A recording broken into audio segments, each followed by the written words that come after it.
Nós vamos adiante, vamos até Minas Gerais para conversar com o Tenente Leslie Menon, que é da Defesa Civil de Minas Gerais. Tenente, bem-vindo à Rádio Gaúcha, lhe agradeço por nos atender nesse momento difícil. Começamos falando da nossa solidariedade, a gente viveu cenas parecidas com as que a gente está vendo pela televisão aqui no Rio Grande do Sul há menos de 2 anos. Eu quero saber do senhor, para começar, qual é a situação nesse momento, se tem chuva prevista, quantos desaparecidos ainda estão sendo procurados por aí. Bom dia. Bom dia. Neste momento, aqui na cidade de Juiz de Fora não chove. A previsão do tempo é que nós não tenhamos um volume maior de chuva para os próximos dias, né? A tendência é que o tempo comece a melhorar, contudo ainda há aquelas possibilidades de pancadas de chuva em Juiz de Fora e região. Ontem nós tínhamos previsto uma chuva para Juiz de Fora, contudo ela acabou se deslocando, caindo aqui em 2 cidades vizinhas, Cataguases e Leopoldina, e que afetou lá um pouco o município, né? Já com relação à cidade de Ubá, que também está sofrendo aqui com as chuvas, a previsão é de, nas primeiras horas do dia, um núcleo maior de intensidade, e nesse momento chove lá também, choveu bastante à noite, continua chovendo agora na parte da manhã, e os nossos agentes lá continuam monitorando, dando resposta. Bom, ainda tem pessoas desaparecidas, né? A gente lamenta muito. Em primeiro lugar, quero registrar aqui a nossa solidariedade aos mineiros que enfrentam uma tragédia que nos faz lembrar muito o que o Rio Grande do Sul enfrentou. E vocês ainda têm pessoas desaparecidas, né? Queria saber do senhor primeiro, quantas pessoas ainda estão desaparecidas e se há problemas também em outras regiões, além de Ubá e Juiz de Fora, que são os 2 mais afetados. Nós agradecemos aí a solidariedade, né? Também quando aconteceu o Rio Grande do Sul, nós ficamos também atentos aí, solícitos. Contudo, aqui e na cidade de Juiz de Fora, nós agora estamos com os números atualizados de 69 óbitos entre Juiz de Fora e Ubá, sendo 63 em Juiz de Fora e 6 óbitos em Ubá. Com relação aos desaparecidos, nós ainda estamos tentando localizar 3 desaparecidos em Juiz de Fora e 2 desaparecidos na cidade de Ubá. Além dessas 2 cidades, nós estamos tendo aqui também as cidades afetadas pela chuva, Matias Barbosa, que também ela sofre com toda essa água que cai em Juiz de Fora, acaba escoando para esse município, que também tem sofrido lá bastante com esse volume de água. Contudo, nós conseguimos emitir alertas, né, para a população lá, uma vez que aumentando o volume aqui, eles já conseguem se mobilizar lá, sabendo dessa dinâmica das chuvas. E como eu disse, a chuva que estava prevista aqui ontem caiu em 2 cidades vizinhas aqui também. Nós temos alguns desabrigados, poucos desalojados, e estamos ali trabalhando com a Defesa Civil para levar a resposta, né, a melhor resposta à população nesse momento. Bom, e o senhor falou da previsão de chuva, mas mesmo quando a chuva para, ainda tem riscos que continuam, né? Além disso, as buscas continuam também. Como é que vocês estão trabalhando com este cenário? Nesse momento aí nós estamos com o efetivo de 86 bombeiros em Juiz de Fora, 21 bombeiros em Ubá. Na cidade de Juiz de Fora nós estamos trabalhando em 3 frentes de trabalho, que são 3 pontos de desabamentos ainda, procurando vítimas, nos bairros de Otacá, Linhares e Paineiras.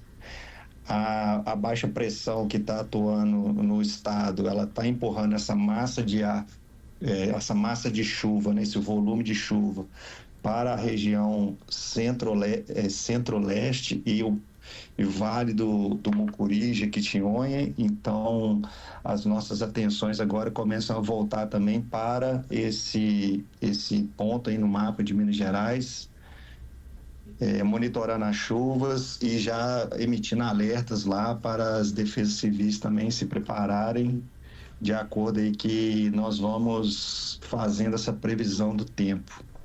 A gente vê as casas aí, as montanhas, a gente usa a analogia do sorvete derretendo, né? Mais ou menos essa imagem que a gente tem quando vê essas cidades aí dessa região de Minas Gerais. Aqui é um pouquinho diferente.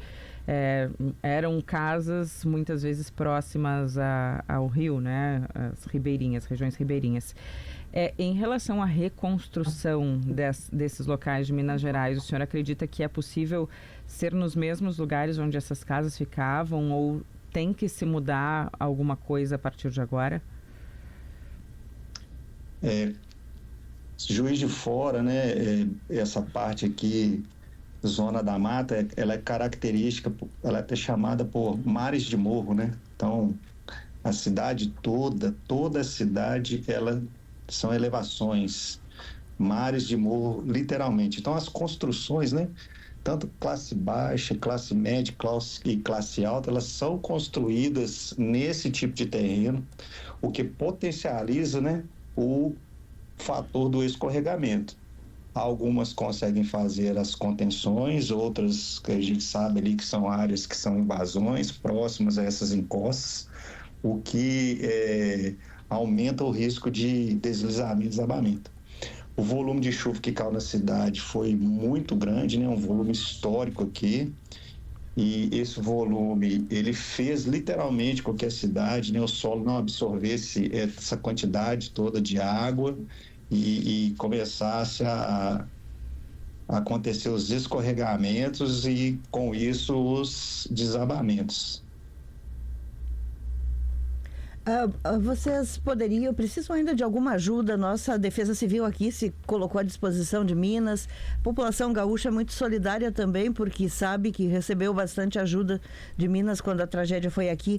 Hoje tem alguma coisa que os outros estados, que nós aqui do Rio Grande do Sul possamos fazer para ajudar os mineiros nesse momento difícil?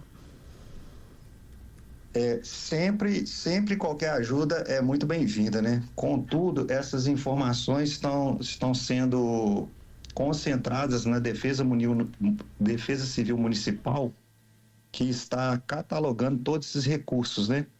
A gente sabe que nesse momento o Brasil inteiro se solidariza e quer enviar recursos. Então, essas agências, esses estados que têm feito contatos estão sendo catalogados na prefeitura para receber as primeiras doações e, posteriormente, vir recebendo as outras doações por conta de depósito também, né? Porque a gente pensa, às vezes, só em receber as doações, mas quem está aqui na cidade, vocês sabem muito bem disso, tem que ter o depósito para colocar, tem que ter as pessoas para trabalhar. Então, nesse momento, a Defesa Civil Municipal ela concentra essas informações e o gerenciamento desses donativos lá, de acordo com que as pessoas vão entrando em contato e se solidarizando. O que vocês já conseguem avaliar agora, Tenente, que poderia ter sido feito para evitar que a tragédia fosse tão grande, até para uma prevenção para próximas ocorrências? O Estado de Minas Gerais, através da Defesa Civil, né, ele vem se estruturando. Ano passado foi lançado o Plano Estadual de Enfrentamento ao Período Chuvoso. Foram feitos treinamentos com mais de 4.000 agentes, foram feitos comitês gestor de enfrentamento às chuvas. Os coordenadores municipais de Defesa Civil, né, no estado aqui são 853 municípios, então são mais de 800 coordenadores municipais de Defesa Civil. Então, é realizado treinamento com eles. Com esse treinamento, nós conseguimos, dentro do possível, né? Nós sabemos que a Defesa Civil é um trabalho árduo, mas dentro do possível, de efetivo, pessoal, financeiro, logística, trabalhar essa prevenção, fazer esse mapeamento de área de risco, tentar fazer os núcleos de preparação, os núcleos comunitários de defesa civil, explicar como que são os alertas para a população. Então, todo esse trabalho ele vem sendo feito ao longo do ano. Contudo, nós estamos aqui, nesse momento, num período histórico, né, que ultrapassou até o limite imaginável da Coordenadoria Municipal de Defesa Civil. Então, com isso, nós vamos continuar esse trabalho de prevenção, mitigação e resposta e sempre estar preparando melhor para atender a população.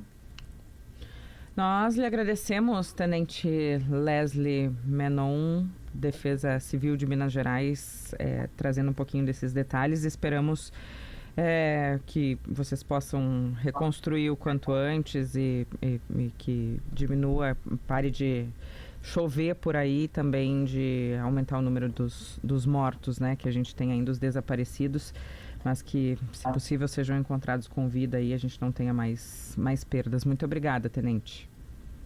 De nada. 69 mortos foi o que ele nos confirmou, né? Na proporção, número aumentando ainda. Né, pelo tamanho da área, na proporção é mais do que o Rio Grande do Sul teve em 2024, né? Porque foi muito concentrado ali. Nós temos, aqui a gente contabiliza o estado inteiro naquela enchente terrível. E essa 2024. característica, né, Rosane, as casas lá em cima do morro e que desabaram ali, não tem para onde fugir. Na região ribeirinha a água vai subindo, mas em muitos casos dá para fugir. Dá tempo. E o desabamento tem esse problema, né? Como ele disse, as casas são construídas na montanha. Lembra muito, vendo as imagens, André Segiani, aqui essa região de Veranópolis, ali em Caxias, porque vocês vão lembrar, Caxias não teve problema de alagamento, né? A região não teve problema de alagamento. Teve mais para baixo, ali na região serrana, do Taquari, Mussum. Na serra, o que acontecia era isso. As montanhas encharcadas desabavam. E ali em Veranópolis foi isso. Uma montanha veio abaixo e foi ali que deu aquela tranqueira lá na estrada, perto da ponte do Rio das Antas.